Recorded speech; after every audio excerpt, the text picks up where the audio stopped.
The Target 12 investigators taking you inside the mafia now. A high-ranking member of the Patriarca crime family has died. Edward Eddie Lato died yesterday after an extended illness. He was 77. Target 12 investigator Tim White has covered the New England crime family for decades now. He's here now with the details.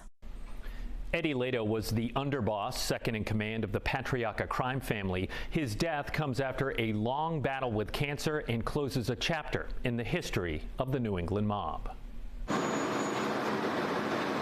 In 2011, then mob capo Eddie Lato went to Massachusetts to visit another high-ranking member of the New England crime family.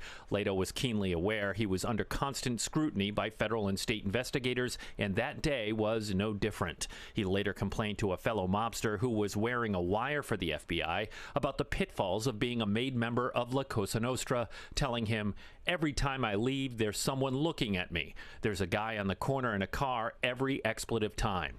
Later that year, Lato, seen here in exclusive Target 12 video, was swept up in a major FBI crackdown into organized crime with those recordings as evidence. The case eventually ensnared 9 New England mobsters and associates, including the former boss, Luigi Baby Shack Spinacchio.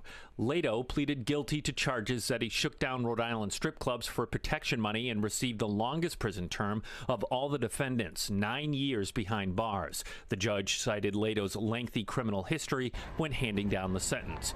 Over 4 decades as a made member of the crime family, Lato was arrested nearly 24 times, serving multiple prison terms. But he was able to escape one major prosecution for the 1992 gangland slaying of ruthless mob enforcer Kevin Hanrahan.